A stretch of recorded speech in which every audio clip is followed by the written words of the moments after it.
Hello, this is going to be a revision video on proof by induction. I'm going to take it as read that you can do the basic ones. I'm going to go through some of the harder examples that come up on the Excel exam board.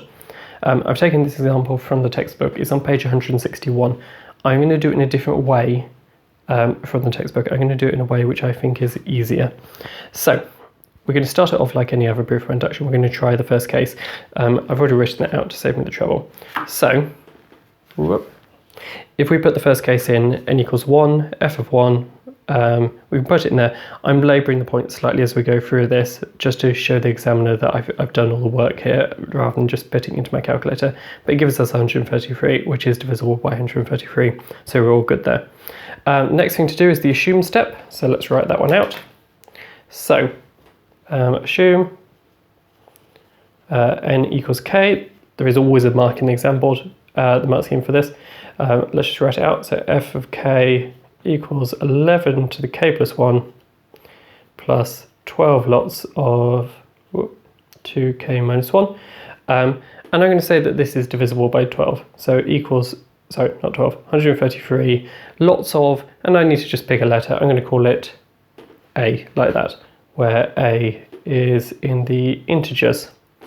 I suppose I'm in the positive integers there, but it's not really going to matter. So all I'm saying here is it's a multiple of 133. You can just write this out without using fancy notation if you want. The next bit, let's write out what f of k plus 1 is. So f of k plus 1 equals 11 to the, well, it's going to be k plus 2 now because we're substituting in k plus 1 into there, plus 12 lots of, and there's a bit more thought here, 2 lots of k plus 1 and then minus 1. So 2 lots of k plus 1 in total. We want to show that this is a multiple of 133. Now there's different ways we can go here, but the usual trick, which isn't going to work here, is doing f of k plus 1 minus f of k and showing that that equals a multiple of 133.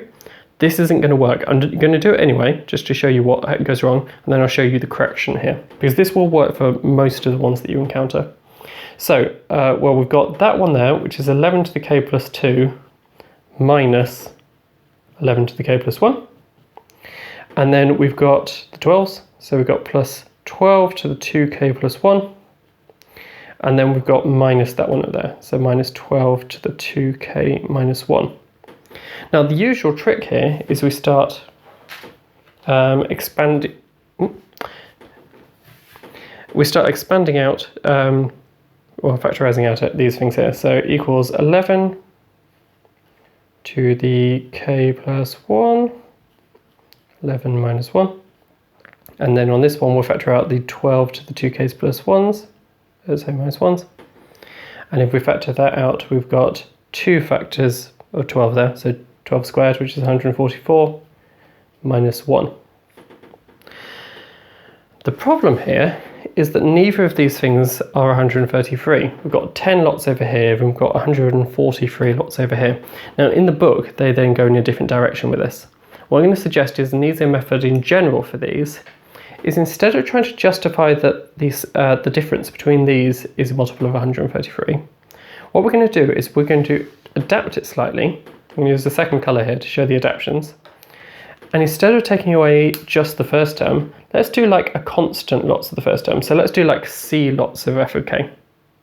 What we're going to show is the difference between these two for a particular value of c is a multiple of 133. And then we'll justify it at the end. Well, if I'm taking away c there, we've got a factor of c there and a factor of c there. So all we're doing is we're multiplying each of the bits that was in there by c. Which means that when we do this factorisation here, that is now a c, and that is like a c. That is a c. We can pick c to be whatever we want. The tactic here is we can pick c to get rid of one of these bits. I'm going to let c equal 11. The reason I've picked 11 is to get rid of this thing over here. Once we do that, that thing's just 0.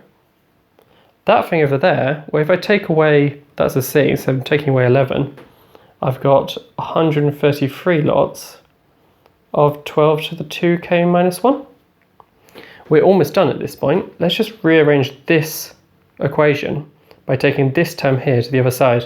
So we've got f of k plus 1 equals this thing here, which is clearly a multiple of 133, because it's got a factor of it there, 12 to the 2k minus 1, plus this thing, which is c lots of f of k.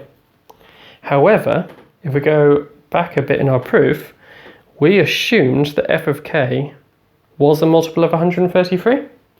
So this thing down here, I can write that as 133 lots of a, some sort of integer, which means that this whole side, 133 lots of 12 to the 2k minus 1 plus c times a, and we're done. This is clearly a multiple of 133. Now I'm going to be a bit lazy here, which you shouldn't be. You need to write a conclusion here. If we've shown that it's true for n equals 1, and we've shown that if it's true for n equals k, then it's true for n equals k plus 1, then it must be true for all values 1, 2, 3, etc. ... It's this step that I wanted to draw your attention to.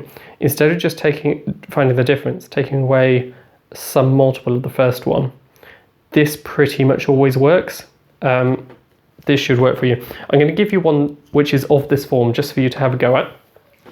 So I'm going to take it from the book if you want to look it up. It's on the page 162, but I'll just write it out here as well.